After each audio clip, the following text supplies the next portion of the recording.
որովհետև Հայաստանի Հանրապետության վարչապետ Նիկոլ Փաշինյանի համար Սաղմոսը աղոթք մարգարեություն է, օրհներգություն է, եւ ոչ թե ռեպերտուարի ինչ-որ մի շանսոնի նման երգ, որ գողական բազարների ու փողի բազարների արանքում իրար մեջ կարող են ասել տրամադրությունները փոխելու համար։ Ատում են, որովհետև Հայաստանի Հանրապետության վարչապետ Նիկոլ Փաշինյանի համար քրիստոնեական արժեքները, պատվիրանները բացարձակ են։ Եվ ոչ թե ուղղակի քող, որոնց տակ թաքնվելով կարելի է անել դրանց ճիշտ հակառակը։ Այս ամենը նրա մասին է, որ Հայաստանի Հանրապետության վարչապետի կրած արժեքների ու հայ առաքելական եկեղեցու որոշ բարձրաստիճան սպասավորների միջև կա արժեքային գերխզում ուղղակի։ Ու այդ խզման առաջնային կետը հավատն է առ Աստված։ Չգիտեմ, ինչքանով է շոկային իմ ասած, իմ համար շոկային էր, երբ որ ես դա բացահայտեցի։ Ինչքանով օրինակ ձեզ համար շոկային, որ օրինակ Հայաստանի հայ առաքելական եկեղեցու կաթողիկոս Գարեգին Բեն փայլուն հարաբերություններ է ունեցել Ռոբերտ Քոչարյանի հետ, ով շատ պնդումների համաձայն աթեիստ էր, փայլուն հարաբերություններ։ Գարեգին Բեն, ով իդեպ օծվել էր կամ ձեռնադրվել էր հոկտեմբերի 27-ին 1999 թվականի։ Փայլունագույն հարաբերություններ է ունեցել աթեիստ Ռոբերտ Քոչարյանի հետ։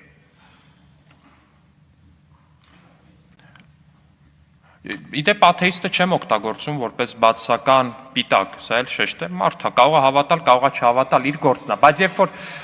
դե առնվազն հանրագիտարաններում, բաց հանրագիտարաններում այդպես է գրված ու դրա մասին են վկայում նաև մի շարք տվյալներ, որ Ռոբերտ Քոչարյանը աթեիստ է,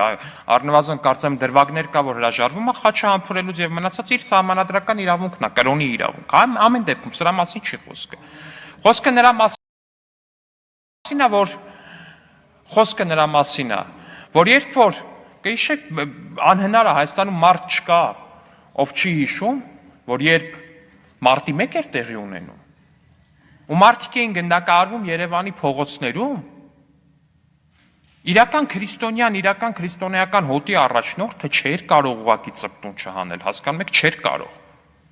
Չէր կարող գոնե մի բան չանել, որպեսզի այդ ամեն ինչը կանխի։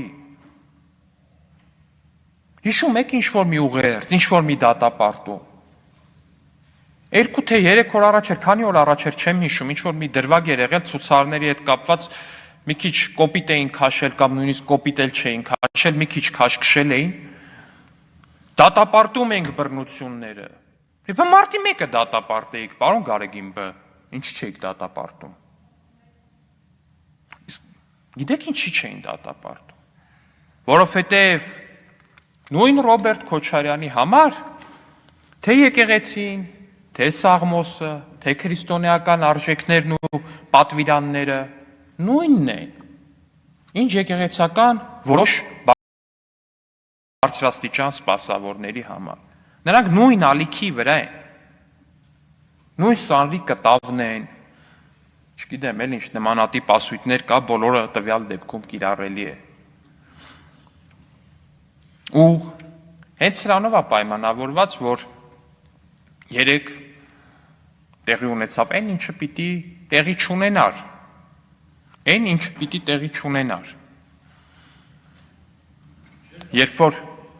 երբ որ տեղի չունենար, եթե այս շարժման առաջնորդ կարգված կամ նշանակված տերտերը իրապես կրեր քրիստոնեական արժեքներ։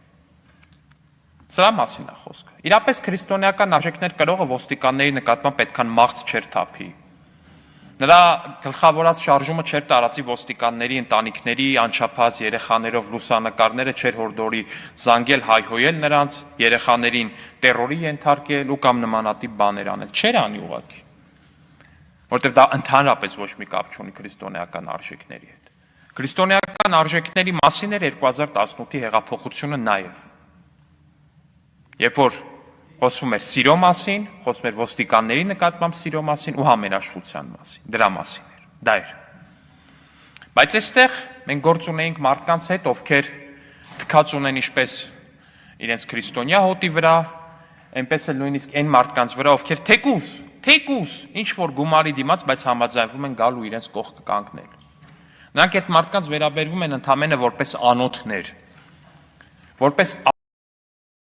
անոթներ, որոնցից կարելի է քամել արյուն ու այդ արյունը փորձել քսել մեր ձեռքերին, որպեսզի մեզ նմանեցնեն ու նույնականացնեն իրենց հետ։ Հենց դա էր պատճառը, որ այդ արյունռուշտ սրիկաների ղեկավարած ցույցը հարձակվեց ոստիկանական պատի վրա։ Կադրերը համացանցում կան, բոլորը տեսել եք, թե ինչպես է սառեցված տերտերը փորձում այսպես դաշնակ Իշխան Սաղաթելյանի հետ նույն պահին կամ որոշ ինտերվալով հարձակվում ոստիկանների վրա, փորձում հրմշտել ու մեկ էլ անհետանում կադրից։ Ու այդ պահին ակնհայտորեն հրահանգավորված ցուցարարների մի խումբ, որոնց էլի ըստ բանի ըստ լոգիկայի հաշվի առնելով են բոլոր գաղտնալսումները, որ մինչ այս հրապարակվել են, գումարի դիմաց բերել են այդտեղ, սկսում է կոտրել սալիկները, մայթի, քարերն է կոտրում, որպեսզի նետի ոստիկանների գլուխներին, ջարդում է ցանկապատերը, այդպիսով հարձակվելով ոստիկանների վրա ու փորձելով ստանալ մաքսիմալ շատ արյուն, որովհետև նրանց նպատակը երկու նպատակ է ունեցել, էլի նպատակ A եւ նպատակ B։ Նպատակ A-ն նոյեմբերի 9-ը, այսինքն ցուցարարներին կհաջողվեր ջարդել ոստիկանական պատը, գալ ազգային ժողով ու մահափորձ կամ գուցե եւ հենց սպանություններ իրականացնել Հայաստանի Հանրապետության բարձրագույն ղեկավարության նկատմամբ եւ պլան B-ն, որ եթե ցուցարարներին չհաջողվեր շրջանցել ու ջարդել ոստիկանական պատը, ապա հասնել նրան, որպեսզի ոստիկանները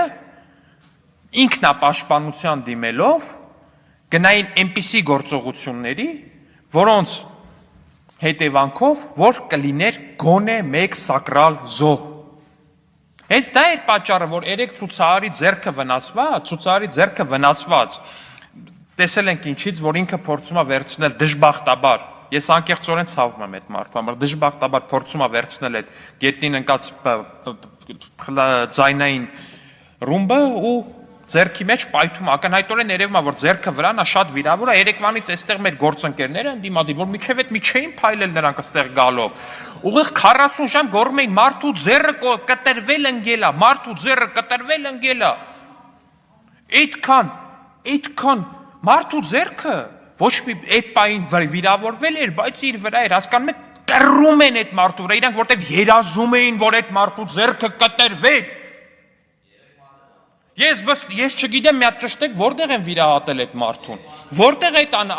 անդամահատությունը տեղի ունեցել, որտեղ է եղել այդ վիրահատությունը, մի հատ ճշտեք, խնդրում եմ, այդ ինչ պայմաններում է դա եղել։ Ես անկեղծորեն ասում, ես ամեն ինչ հավատում եմ, կատակ չեմ անում, ժողովուրդ ջան։ Ընդհանրապես կատակ չեմ անում, որ ես ամեն ինչ հավատում եմ, որովհետև չի կարող այդպիսի բան լինի։ Փոխանակ ասեն, աղոթենք, որ ամեն ինչ լավ լինի, շուտ տանենք բժշկական կենտրոն, մարդու ձեռքը վիրավոր, ասում, ձեռը կտրվել ընկել է։ Այդ տիեզերական մասշտաբի կռոց ուղակի մարդու առողջության հետ կապված, ես իմ կյանքի ընթացքում չեմ տեսել։ Ով գիտի նստած թարմացնում էին, հնկտրեցին ձեռը, ու հետո որ վերջում տեսան, որ մարդու մատերը անդամահատվել են եւ մի երջանկության ցնծության մեջ են ընկել։ Որտեղ թքած ունեն այդ մարդկանց վրա, թքած ունեն այդ մարդկանց արյան վրա։ Իրանց միակ նպատակը այդ մարդկանց արյունը թափելն է ու այդ արյունը մեր ձեռքերին քսելն է։ Բայց գլուխներդ պատին եք տալու, դրան չեք հասնելու։